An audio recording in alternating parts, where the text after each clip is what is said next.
previous lecture, we discussed what is the plan of the redemption of the preference shares.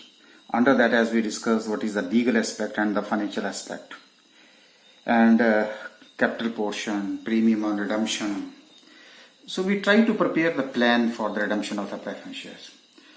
After that, we discussed the different journal entries which are to be passed in the different circumstances. So today we will do some practice on that. So how generally the question is to be solved in the examination hall. So let us take first of all the simple question.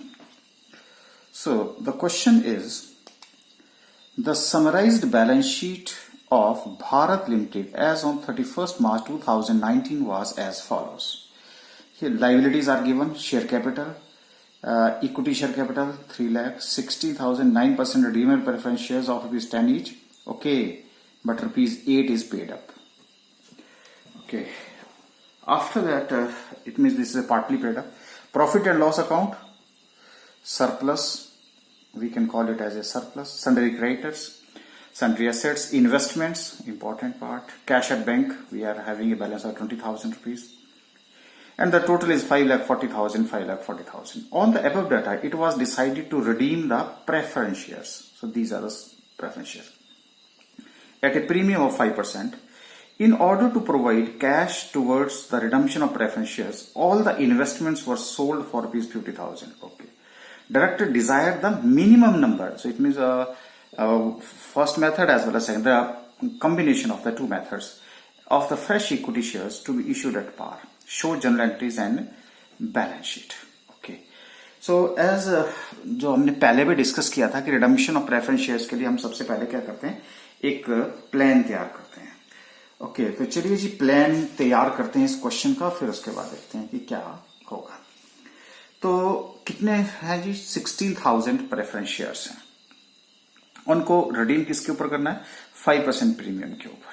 Okay, तो इसका मतलब क्या हुआ कि जो आपका legal aspect है और लीगल एस्पेक्ट में जो कैपिटल पोर्शन है, उस कैपिटल पोर्शन में 1,60,000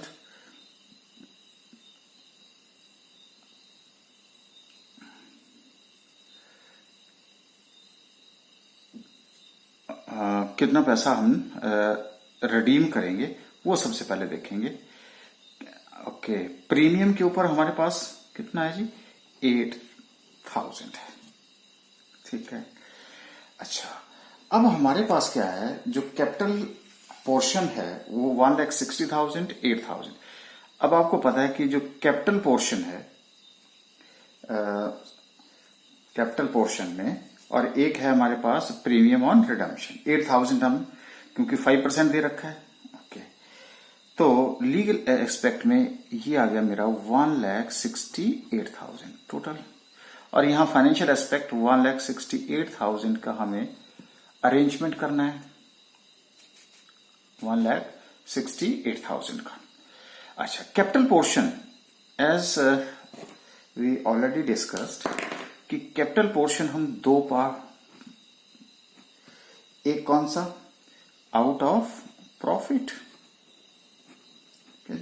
और एक होता है आउट ऑफ कैपिटल. कैपिटल का मतलब क्या हुआ, न्यू इश्यू, न्यू इश्यू. और प्रीमियम रिडम्पशन भी हमारे पास जो 8,000 है उसके भी जैसे आपको पता है कि दो पार्ट हैं. एक पार्ट है सिक्योरिटी प्रीमियम, सिक्योरिटी प्रीमियम, और दूसरा पार्ट है आपका आउट ऑफ प्रॉफिट. ठीक है जी. चलिए अब अरेंजमेंट देखते हैं कि कैसे कैसे इसका अरेंजमेंट होगा. क्वेश्चन क्या बोल रहा है. अच्छा, अब देखिए क्वेश्चन आपको ये कह रहा है कि 1,60,000 कहता है direct desire minimum number of fresh shift, जितना मिनिमम हो सकता है.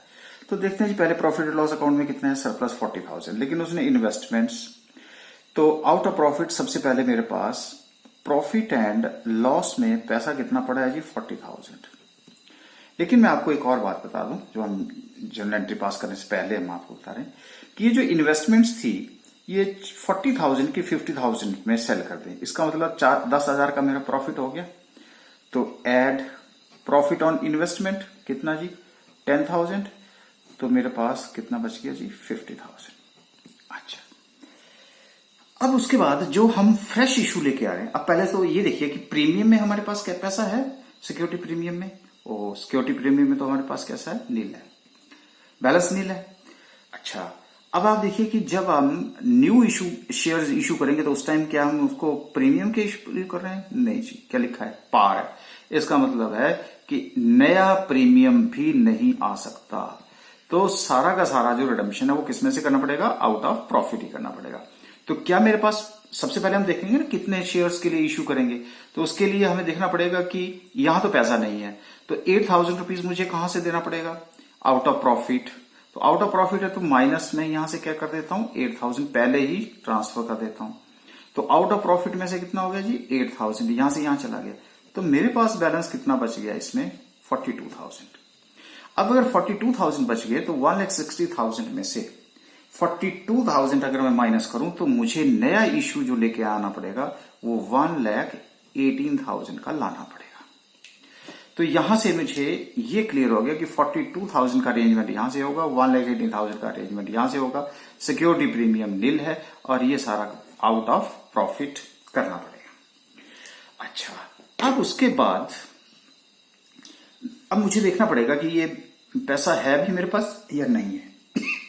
तो देखिए ओपनिंग बैलेंस कितना है जी, कैश है 20,000, ठीक है, प्लस क्या किया, सेल ऑफ इन्वेस्टमेंट, और सेल ऑफ इन्वेस्टमेंट आपने कितने की करी, 50,000 रुपीज की आपने सेल इन्वेस्टमेंट की सेल करी। ये दो बातें हमारे पास अभी तक यहां तक आ चुकी हैं, बाकी अरेंजमेंट देखते हैं क्या कैसे करना है, और वो हमें आहिस्ता आहिस्ता जैसे जैसे हम आगे बढ़ेंगे वैसे वैसे क्लियर होता रहेगा। अच्छा, अब हमारे पास आ गया कि ये जनरल एंट्रीज क्या होंगे। चलिए जी, तो जनरल एंट्रीज पास करने की कोशिश करते हैं। ओके, तो देखिए पहली फर्स्ट जनरल एंट्री यहां से स्टार्ट कर देता हूं आपको जनरल एंट्रीज। तो सबसे पहले तो क्या करना पड़ेगा जी, आपको पता है कि जब तक ये फुली पेड अप नहीं होगा तब तक हम शेयर्स को रिडीम नहीं कर सकते। अगर नहीं कर सकते तो सबसे पहले हमें क्या करना पड़ेगा, 2019 को मार्च 31 को सबसे पहले हमें क्या करना पड़ेगा, फाइनल कॉल। कितने शेयर्स हैं, 16,000, 8 रुपीज आ चुका है, 2 रुपए का अभी तक ड्यू है, तो ड्यू की एंट्री पास करनी पड़ेगी। चलिए जी, तो क्या करेंगे, रिडीमेबल लिख देता हूं, redeemable preference shares final call account debit to redeemable preference share capital account. कितने जी 16,000 at the rate of ₹2 is equal to 32,000 and 32,000। उसके बाद हमें क्या होगा, ये 2 रुपए हमें रिसीव करने हैं, ठीक है जी, 2 रुपए रिसीव कर लेते हैं। तो बैंक अकाउंट डेबिट टू ये redeemable preference share final call account. आपको पता है कि कौन सा अकाउंट है जी, टेम्परेरी अकाउंट। कितने से, 32,000 एंड 32,000 रुपीज। फाइनल कॉल से फाइनल कॉल हो गया, bank account to share final redeemable preference share capital account, यहां पे आपका पास आ गया। अच्छा, अब आपने क्या किया, उसके बाद अब दूसरा आपने इन्वेस्टमेंट को सेल कर दिया। ओके, तो हमने क्या डिस्कस किया था कि जो उसके ऊपर प्रॉफिट और लॉस होगा वो कहां जाता है, general profit and loss account में। Okay, so bank account debit to investment account. तो यहां हमने 50,000, लेकिन इन्वेस्टमेंट कितने की थी, 40,000, तो कहाँ चला गया जी मेरा, टू जनरल प्रॉफिट एंड, या स्टेटमेंट ऑफ, यहां पे नया फॉर्मेट ही बता देता हूं, statement of profit and loss account, जो कि पुराने में 10,000, दोबारा लिख देता हूं, ये 10,000 है, जो 10,000 का प्रॉफिट हमें आया था। लो जी, अच्छा ये भी बिक गया जी हमारे पास। और ये भी आपको बता देते हैं कि अब मेरे पास प्रॉफिट एंड लॉस अकाउंट में कितना पैसा आ गया, क्योंकि ये वाला पैसा जो है कहां चला जाता है, कैपिटल रिडम्पशन रिजर्व में, जो मैंने पहले 40,000 और 10,000, तो हम इकट्ठा ही 50,000 रुपए जो है सीआरआर में ट्रांसफर कर देंगे। ओके, उसमें 8,000 का हम उसका यूज कर लेंगे और फिर देखते हैं कि कैसे। अच्छा चलो, अगर ऐसा है तो हम पहले ही ट्रांसफर कर देते हैं। तो ये मेरी first entry, second entry, third entry आ जाइए, अब फोर्थ एंट्री। तो अब हम प्रॉफिट में से कितना पैसा जो है वो ट्रांसफर करेंगे, 42,000 जो हमारी कैलकुलेशन है। तो लो, ये आ गया मेरा statement of profit and loss account, surplus लिखूं, प्रॉफिट एंड लॉस अकाउंट, जो आप बोलेंगे वो लिख सकता हूं, profit and loss surplus account debit to CRR account. देखो बिल्कुल टेबल से क्लियर हो रहा है, कितना जी, 42,000 एंड 42,000 रुपीज, ये भी हो गया जी। अब हमने क्या किया, नया इश्यू लेके आए। अच्छा, कितने शेयर्स का होगा, एक शेयर कितने का है जी, 10 रुपीज का, इसका मतलब 11 डिवाइडेड बाई 10, तो 11,800, इतने शेयर्स होंगे। तो इसकी कंडेंस एंट्री पास कर दूंगे आप जी, तो ठीक है। तो फिफ्थ आ गई जी मेरे पास, bank account debit to equity share capital account, सीधा ट्रांसफर कर दिया मैंने, कितने, 11,800 at the rate of ₹10, which is equal to 1,18,000, 1,18,000। Narration तो आप लिख ही लेंगे। अच्छा, अब क्या हुआ जी, ये भी आ गया, ये भी आ गया, लेकिन रिडम्पशन के लिए हमारे पास कितना पैसा पड़ा है, 8,000 रुपीज। ओके, तो ये भी किस में से गया, प्रॉफिट एंड लॉस अकाउंट से। लो जी, ये भी कर देते हैं, प्रॉफिट एंड लॉस और सरप्लस अकाउंट डेबिट टू, किसके ऊपर कर गया जी हमने, क्योंकि हमें लॉस होगा। ओके, तो preference shares redemption premium account है ये, या सिक्योरिटी प्रीमियम अकाउंट, कितने से, ड्यू की एंट्री डाल दी मैंने 8,000, अगर ना भी डालना चाहें तो भी दिक्कत नहीं है। लो जी, ड्यू की एंट्री भी डाल दी। अब क्या हो गया जी, अब करें रिडीम। ओके, लो जी रिडीम कर देते हैं। तो क्या हो गया जी, रिडीमेबल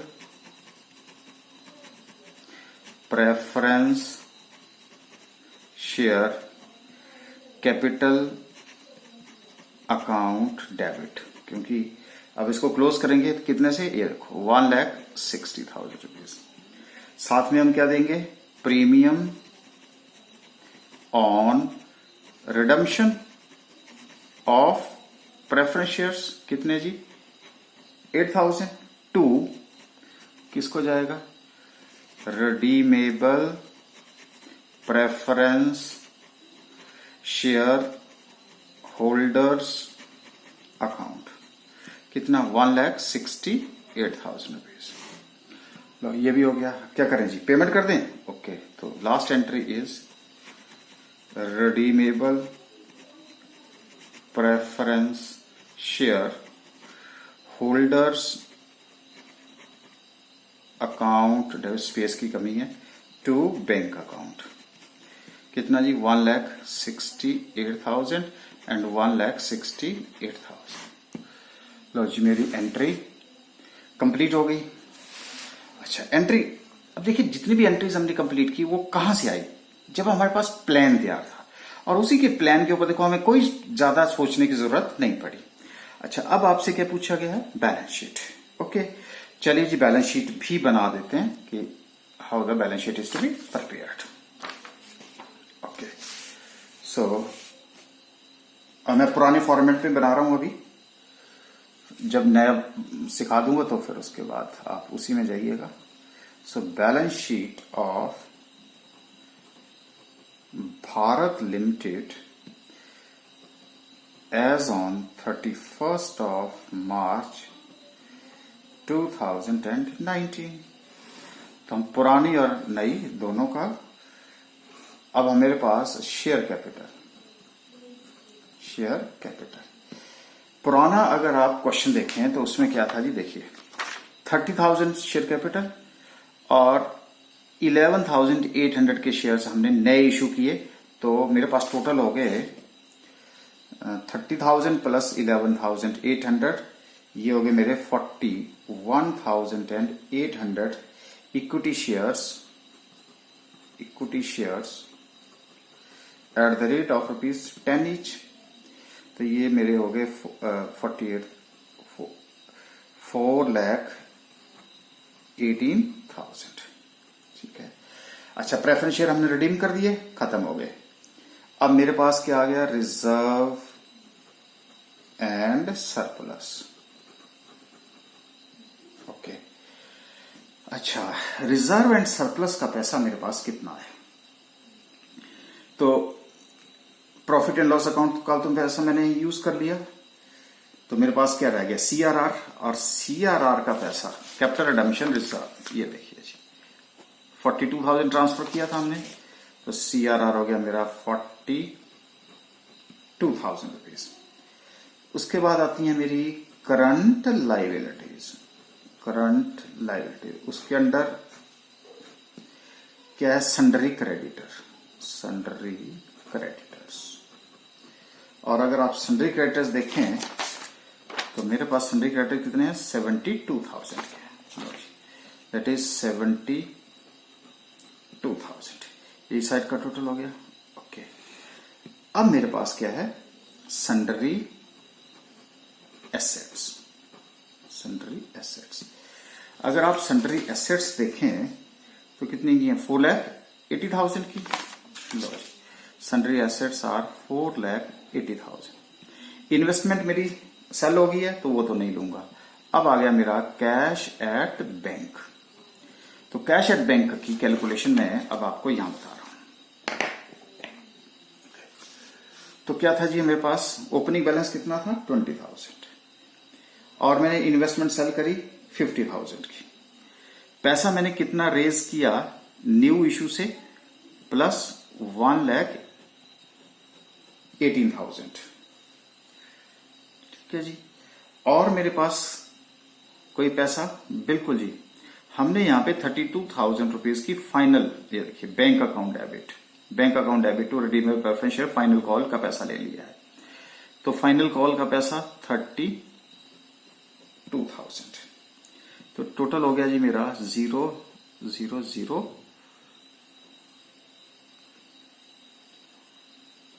2,20,000।